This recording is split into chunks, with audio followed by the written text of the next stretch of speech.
we were asked in our groups to write something that we're struggling to let go of. It might be something that maybe you're struggling to forgive yourself, or maybe you're struggling to forgive somebody else, or maybe you're even struggling to forgive God. I don't know who in here has written something down. I know I have.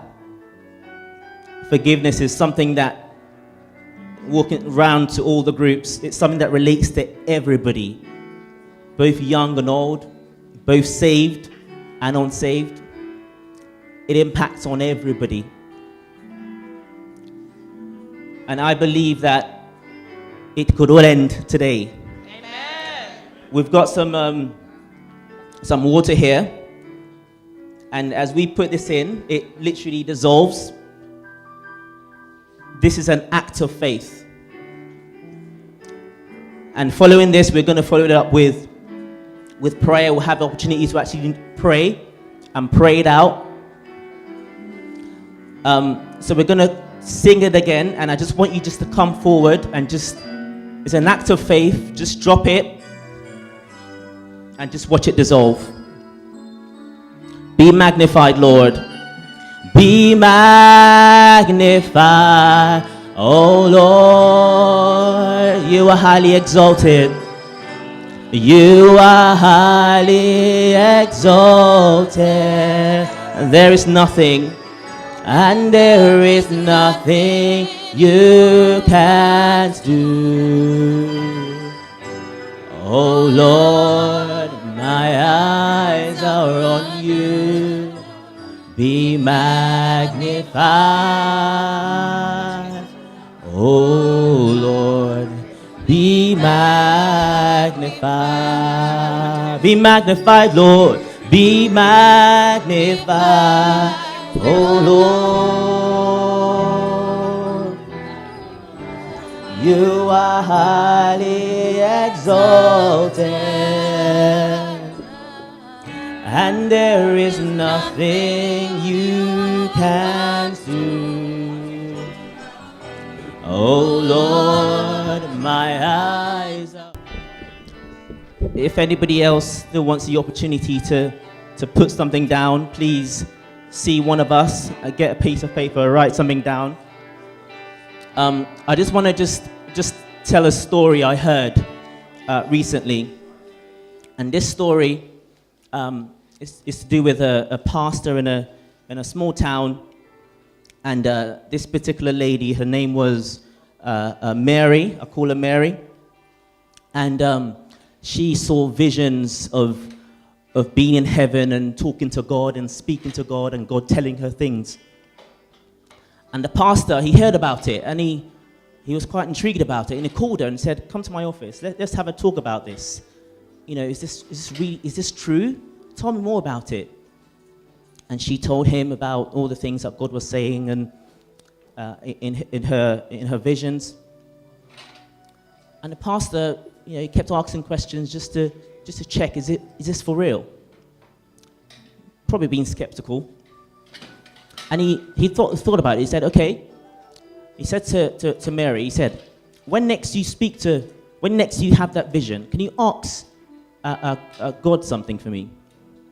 She said, yeah, of course I will. And he said, can you ask, when next you have that vision and you speak to God, can you ask him, what was that one sin I struggled with when I was growing up? And she was like, oh yeah, okay, that's fine. So a couple of weeks later again, she had that vision again, and the pastor heard about it. You know, she was telling people, rumors went to the pastor, and the pastor again called her into his office and said, okay, tell me more about these visions, you know. Again, she told him, and he said, do you remember what I said? And she's like, yeah, of course.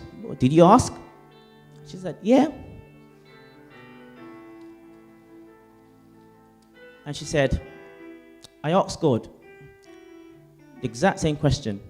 What was the thing you struggled with? What was the sin you struggled with? And God's response was, I don't remember. I don't remember. Amen.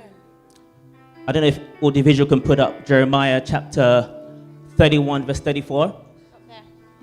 I'm just going to read the last part of it. And it says, "For I will forgive their iniquity, Amen. and I will remember their sin no more." Amen. God is already forgiven, and he commands us to forgive. He gave his son.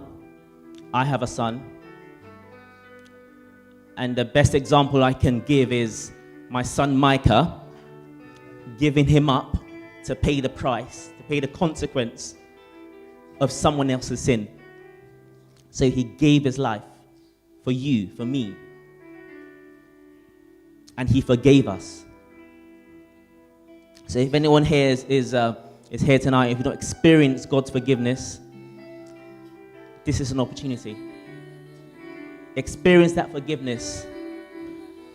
And if there are people here this afternoon as well who maybe you have experienced that forgiveness, or maybe you haven't experienced that forgiveness, but you're struggling to give that forgiveness. As we've done, we've let it go. I say, just let it go. I invite you right now, just come forward, come to the altar, and just let it go. Let go and let God. He's forgiven you. He's already paid the price. He's died. He's done everything. He's empowered you to live a life above sin, to live a life of forgiveness. So I just pray that tonight is a turning point for you.